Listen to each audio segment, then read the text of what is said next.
Shri Yeram Venkat Subbareddy will speak in Telugu. 5 minutes. Sir, आपकी बात आ गई है. Please bed. Sir, thank you, sir. Kindly permit me to speak in Telugu also, sir. Sir, thank you for giving me the opportunity to speak on this bill, sir.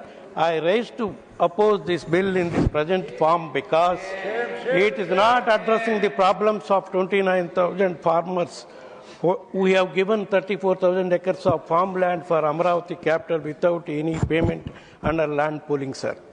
Sir గత 7 సంవత్సరాలుగా ఎదురు చూస్తున్న అమరావతి అభివృద్ధి చేసిన ప్లాట్లను 29,000 మంది రైతులకి ఆంధ్రప్రదేశ్ ప్రభుత్వం ఎప్పుడు ఇస్తుందో అనే దానిపై క్లారిటీ లేదు సార్ ఈ బిల్లులో. Sir, and second thing is it's not defining that what constitutes capital and what is the definition of capital, sir? Our constitution mentions only capital of the country, sir. Sir, Government of India has itself filed an affidavit in the court, High Court, stating that the decision to decide the capital as the prerogative of the state, sir. On what basis Honorable Home Minister is moving this bill is my question, sir.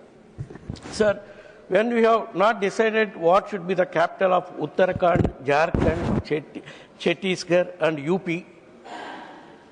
Bihar and MP were bifurcated, sir. Why are you deciding in case of AP it is nothing but insulting the people of Andhra Pradesh, sir? ఆంధ్రప్రదేశ్కు ప్రత్యేక హోదా కల్పించే విషయంపై ఈ బిల్లులో ప్రస్తావన లేదు sir.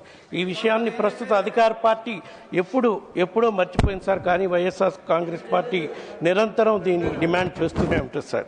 Sir, before I start my observations on the proposed bill, sir, I wish to make it abundantly clear on the floor of the House, sir. Neither the YSR Congress Party nor our leader Jagan Mohan Reddy garu ever opposed Amaravati, sir. In fact, he has constructed his house and party office in Amaravati only, sir. So, how can they say that we are against Amaravati? Even now you are walking out. Sir, Andhra Pradesh government 50,000 ఎకరాలు తీసుకున్నారు sir. కానీ ఇప్పటి వరకు ఏమీ అభివృద్ధి జరగలేదు sir. ఒక శాశ్వత నిర్మాణం కూడా జరగలేదు సార్. ఇంకా సొంత లెక్కల ప్రకారం అమరావతిలో 1 ఎకరం విస్తీర్ణంలో విద్యుత్, మురుగునీటి, పారుదల, నీటి సరఫరా, రోడ్లు మొదలైన సౌకర్యాలు అభివృద్ధి చేయడానికి ఒక్కొక్క ఎకరానికి 2 కోట్ల రూపాయలు అవసరం వద్దని ప్రభుత్వమే చెప్పింది సార్. 50,000 ఎకరాలు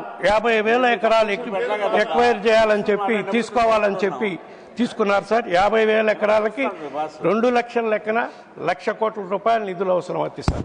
రెండో దశలో మరో 50,000 ఎకరాలు తీసుకుంటామని ఇప్పటికే 20,000 ఎకరాలకి నోటిఫై కూడా చేశారు సార్.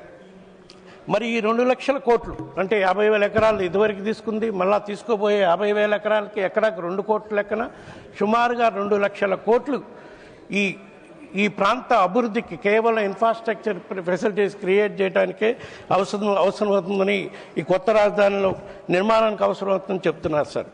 దీనివల్ల కొత్త రాజధాని భావన వచ్చినప్పుడు చేసిన ప్రాథమిక అంచనాల ప్రకారం ద్రవ్యోల్బణం మొదలైనవి కూడా కలిపితే ఈ మొత్తం ఎంత పెరుగుతుందో కూడా ఆలోచించుకోవాలి సార్. దీని మీద కేవలం వడ్డీలకే సంవత్సరానికి సుమారుగా 20,000 కోట్లకి భావితరాలు పే చేయాల్సి వస్తుంది sir.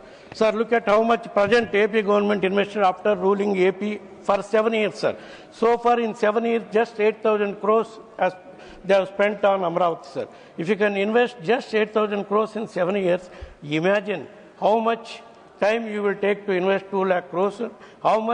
How would be this 2 lakh crores multiply after 25 years, sir? Sir, కేవలం 2 సంవత్సరాల్లోని ప్రభుత్వం ఆంధ్రప్రదేశ్ దాదాపు సుమారుగా 3,40,000 కోట్లు అప్పు చేశారు సార్. ఇప్పుడు రాజధాని నిర్మాణం పేరుతో 2 లక్షల కోట్లు అప్పు చేస్తే ప్రతి పౌరుడి తలపై 36,000 అప్పు భారంగా తప్పనిసరి చెప్పబడుతుంది సార్. ఈ నిర్లక్ష్యమైన అప్పులు ప్రయాణం ఇలాగనే కొనసాగితే 2029 నాటికి మన రాష్ట్రం సుమారు 14 లక్షల కోట్ల అప్పుల ప్రభుత్వం కింద నలిగిపోతుంది సార్. అంటే ప్రతి పౌరుడిపై దాదాపు 2 లక్షల వారసత్వగా మారబోతుంది సార్. ప్రజలకు అవకాశాలు, ఉద్యోగాలు, భవిష్యత్తు ఇవ్వాల్సిన ప్రభుత్వం ఆంధ్రప్రదేశ్లో పుట్టబోయే ప్రతి శిశువుకి సుమారుగా 2 లక్షల అప్పు వారసత్వంగా ఇచ్చే పరిస్థితి వస్తుంది sir. Sir, secondly, there is not even a single permanent building, sir. All are temporary structures. Sir, in the last monsoon, the entire Amravati was flooded and inundated, sir. It is a fact. There are video recordings also, sir. That is why we have decided to go for Vizag. That is a developer city, has a growth potential. and can compete with Hyderabad, Bangalore and Chennai.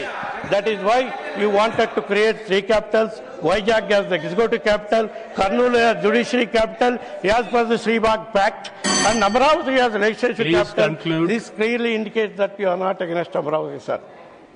Sir, అమరావతిలో నిర్మాణం అయ్యాను చూడండి sir. Delhi, Calcutta, Bengaluru, చెన్నైతో పోల్చుకుంటే ఎక్కడైనా సరే సుమారుగా నిర్మాణం అయ్యి చదరపు గడికి 4,000 నుంచి 5,000 రూపాయలు ఉంటుంది సార్. కానీ అమరావతిలో ప్రభుత్వం ఇప్పటి వరకు ఫైనలైజ్ చేసిన టెండర్స్లో సార్ ఫస్ట్ స్క్వేర్ ఫీట్కి 12,000 రూపాయల నుంచి 13,000 రూపాయల రేట్లు ఫిక్స్ చేశారు సార్. ఉచితంగా ఇది కూడా సార్, ఉచితంగా నీరు, విద్యుత్ ఛార్జీలపై రాయితీలు ఇచ్చిన తర్వాత ఈ వ్యయం అంతా